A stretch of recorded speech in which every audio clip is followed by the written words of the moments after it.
abandoza mu kiraba kyendiko eri teri Uganda yokka ne mu America. Wizo kyebekoze munange ku lunaku lwaidi kyabadde kikabuka olira munange byabadde akakasa ku mwana mulenzi munange ate Abba Makasi ne Dr. Jose Chameleone munange esaide eno ate ngera ku side yemu munange beguddeko esaide eno Chameleone ne DJ we Benanzo esaide eno ku luyimba kiggwa lelo esaide eno bibadde bitya mu katambi ne mwana mulenzi munange ate Wizo Manizo ate nga maaso awo nina munange ate Coco Must Shine nga akoze challenge wali mu luyimba lwa Spice Dana kagobako muganda wange gwe alaba Jamina TV segenda kubeera nga nkulwisaawo wabula ngenda kusooka nkusabe nti video jimpe like wobeera nga tonaba ku subscribinga ate nakyo kikolere ddala ngenda kubeera nga ntandika munange n'akatambi wali aka Dr. Jose Chameleone babadde no munange era nga olunaku munange ate olwaidi balumalizeko esaide eno era nga wali mwana mulenzi munange ate DJ Benanzo atugambye nti no wali leero agenze kuko n'alabako ku mwana mulenzi munange ate Dr. Jose Chameleone ne Wizo Manizo wali mu USA ne basokka munange ne bakuba mukaawa amavoko batukubidde mukaawa amavoko mu luyimba ate kiggwa lelo esaide eno. DJ Benanzo kona makoni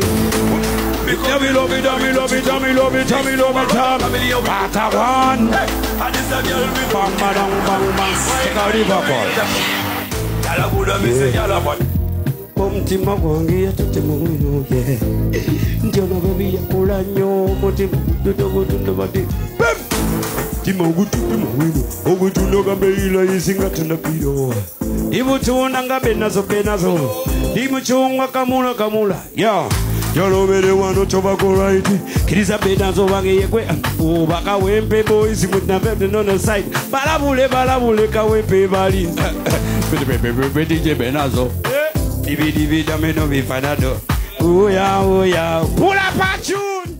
era nga bwawulidde munnanga akatambyako katwedize nnyo wali ku mukutu munnanga tegwa TikTok esaidi eyo kati kankujjeyoko munnanga ate nkutegeezeko katambi akalala akawizo munnange ku lunaku olwayidi kyebeekoze muganda wange era nga bw'olengera munnanga ate wali emmere emisala gibadde ate wali kirya wonna ennyama wizo atukakasiza mu katambi asekeredde mwana mulenzi munange ate Abba Makasi just abadde agoyengamu kwa crazy esaide eno amugambye nti nno segenda kubeera nga mbimalayo esaide eno kasooke nkakowe ate ndyoke nkomewo nange abandoza mu kiraba kyendiko eri teri Uganda yokka ne mu America gyeri nemwade munsekerera mulowooza sima yangu mulidde nnyo ne mu America idi gyeri anazina atakumba atandikidde ludda amazina aya idi mubalage abandoza mu kiraba kyendiko eri teri Uganda yokka ne mu America gyeri nemwade munsekerera mulowooza sima yangu mulidde nnyo ne mu America idi gyeri anazina atakumba atandikidde ludda amazina aya idi mubalage bwekino munange ate bwekitambudde era nga ne Dr. Jose Chameleone naye munange yabaddewo era nga bwawulidde munange eddoboozi lye mu katambi ako akabadde ka trading wali ku mukutu munange ate gwa TikTok kakati eyo nkujjeyoko ate kati kankolageko munange side eno Coco Must Shine munange akoze challenge wali mu luyimba lw'omwana muwala munange ate olufuusa ensonga ennaku zino olwa Spice Dana kagobako wali mu challenge nebadde ya tabu nno era nga tradings wali ku mukutu munange ate gwa TikTok anti Coco Must Shine yo mumanyi muganda wange alaba Jamina TV era nga bw'olaba omunaye nga yeekola ebintu bitya wali gubadde omuzigo mwerere era nga bw'olengera munange awo mu katambi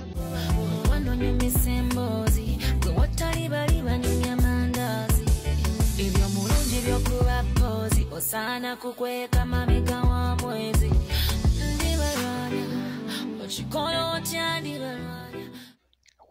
wow naye nga bwekyo munange ate bwekitambudde esaide eyo challenge eyo bambi ekuta akati wali ku mukutu munange ate gwa TikTok era nga bwentera we mucekinzeko mwana muwala ono ate Coco Must Shine bwentera bwenkoze era nga ngenda kusaba video jimpe like obeera nga tonaba ku subscribinga ate nakyo kikolere ddala ngenda kubeera nga nkomawo ate maaso eyo n'ebirala